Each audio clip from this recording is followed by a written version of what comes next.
ଗାଁ ଗହଳି ମାନଙ୍କରେ ଶୁଣା ଯାଉଥିବା କେତେକ ହିତ ବଚନ। କଇଁ ନାଡ଼ିରୁ ପାଣି ହୁଏ ଜାଣି, ଜ୍ଞାନୀ ଜାଣିବ କଥା ବଖାଣି। କୁଳି ନ ଜାଣିବ ବ୍ୟବହାରରୁ, ଜମି ଚିହ୍ନିବ ଚିଆ ଗାଳିବାରୁ। ଦନାଇର ପଦ ବନ୍ଧୁ ଚିହ୍ନିବ ପଡ଼ିଲେ ବିପଦ। କଉଡ଼ି ନେବ ଗଣି ପାଣି ପିଇବ ଛାଣି, ଦୁଃଖୀକୁ ନହିବ ଟାଣି କଥା କହିବ ଜାଣି। ଉଚ୍ଚରେ କରିବ ଖଣି ଦଉଡ଼ି କରିବ ଛଣି, ଶାଗ ଖରଡ଼ାରେ ନଦେବ ପାଣି ଦନାଇ ଭଣି। ବିଭା ନହିବ କାଣି ହେଉ ପଛେ ରାଜରାଣୀ। କଣ ନଖା ଯେବେ ହୁଏ ଚଷାର କାଠି, ଘସରା ହଇଲେ ପସରା। ଉଠରେ ଲାଗିଲେ ଆମ୍ବୁଲ ସାର, ଅଭ୍ୟାସ କଲେ ଗଡ଼ ଘୋଷାର। ବେପାର କରି ନବଢ଼େ ପ୍ରସାର, ଢମଣା ପଶିଲେ କୁଆ ବସାର। ବଲେ ଦନାଇ କଳା ହଳ ସାର, କଦଳୀ ପତର ସଭାକୁ ଚମ୍ପା ନାଗେଶ୍ୱର ଗଭାକୁ। ନିଜ ଚାଉଳ ଭାତକୁ ବୁଢ଼ା ବେଳ ବାଡ଼ି ହାତକୁ, କଚିଲା ଖାଇ ଯେ ବାତକୁ ଖରା ଦିନ ରାତି ଜାତକୁ। ସରସ ବୋଲିରେ କହି ଦନାଇ ପାଇଥାଏ ତାର ଚିତ୍ତକୁ। କଳା ଚିତି ଯେବେ ମାରେ ଗାମୁଛା, ଜ୍ଞାନୀ ହୋଇ ରଖେ ଗାଲ ମୁଛା। ଶୁଖିଲା ଭାତକୁ ଖାଇଣ ତୁଚ୍ଛ, ଯେତକୁ ନଯାଇ ବାରଣ ତୁଚ୍ଛ। କୂଳ ନାରୀ ଯେବେ ନମାରେ କଛା, ଜଗି ହୋଇ ଯାର ରମଣ ଇଚ୍ଛା।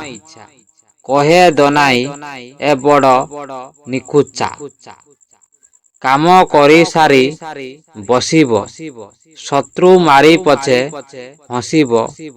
ଅପମାନ ଥାନୁ ଖସିବ ବୈଶାଖ ଜ୍ୟେଷ୍ଠରେ ଚଷିବ। ଅଛିଆ ରଖେ ଯେ ଘରର ଚାଳ, ଘରର ଦକ୍ଷିଣେ ରଖେ ଗୁହାଳ। ନାରୀ ହୋଇ ଯାର ଉଞ୍ଚ କପାଳ, ଗାଧୋଇ ପଡ଼େ ଯେ ନମରୁ ଝାଳ। ଭାତରୁ ଯାହାର ବାହାରେ ବାଳ, ବୋଲେ ଦନାଇ ଏ ବଡ଼ ଜଞ୍ଜାଳ। କାଳି ନସୁଜି ଯେ ମାଗଇ କାଳି, କାର୍ତ୍ତିକେ ବୈଶାଖ ପକାଏ ବଳି। ପିଲା ଗେଲ କରେ ଭାତ ନ ଗାଳି, ଆଷାଢ଼େ ଶ୍ରାବଣେ ପତେ କଦଳୀ। ବେଠିଆ ଯେବେ ନକରଇ ପାଳି, ପର ବିଲରେ ପକାଏ ତଳି। କୁକୁର ପଶେ ଯେ ଭଳିକି ଭଳି, ଗରିବ ବେକରେ ନଥାଏ ମାଳି। ଜ୍ୱାଇଁ ପାଖରେ ମିଳିଲେ ଶାଳୀ, ବୋଲେ ଦନାଇ ଏ ଖାଆନ୍ତି ଗାଳି। କେଉଟକୁ ଯେବେ ଧରେ ଶରଦ, ଦରଜି ଟିପ ହେଲେ ଦରଜ। ବଣିଆର ଯେବେ ଆଖି ଧରଇ, ଗୁଡ଼ିଆ ହାତରେ ଛଉ ଫୁଟଇ। ଧବଣୀ ହାତରେ ବଇଲେ କନ୍ଦା, ବୋଲେ ଦନାଇ ବୁଡ଼େ ଏହାଙ୍କ ଧନ୍ଦା। କେମ୍ପା କରଣ ଆଉ ଛଟା ଘୋଡ଼ା, ଖନା ଅବଧାନ ଚାକର ତେଢ଼ା। ଅଣ୍ଟା ଧରାରେ ଯେଉଁ ପାଣି କଢ଼ା, ବୋଲେ ଦନାଇ ଏ କରମ ଛଡ଼ା। ଖଟା ଖାଇଲେ ବଢ଼ଇ ନାଡ଼ା, ମିଠା ଖିଆ ଯେ ବେମାର ବଢ଼ା। ପିତା ଖାଇଲେ ଶୁକଇ ବୀଜ, ରାଗ ଖାଇଲେ ମଉଳେ ତେଜ। ଲୁଣ ଖାଇଲେ ଉଟଇ ଶଶା, ଛାତି ଧରଇ ଖାଇଲେ କଷା।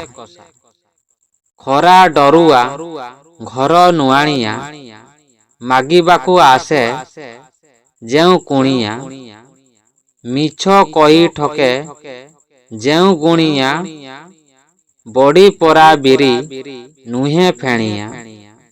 ମେଘ ବରସିଲେ ଏକ ପାଣିଆ, ବୋଲେ ଦନାଇ ଏ ଅକାରଣିଆ। ଏସବୁ ଗାଁ ଗହଳ ମାନଙ୍କରେ ଶୁଣିବାକୁ ମିଳେ। ଏସବୁରୁ ବି ଆମକୁ ଅନେକ ନୀତି ଶିକ୍ଷା ମିଳିଥାଏ, ଯେଉଁଟାକି ଆମର ନୀତିଦିନିଆ ଜୀବନରେ ପ୍ରୟୋଗ କରିବାକୁ ପଡ଼ିଥାଏ।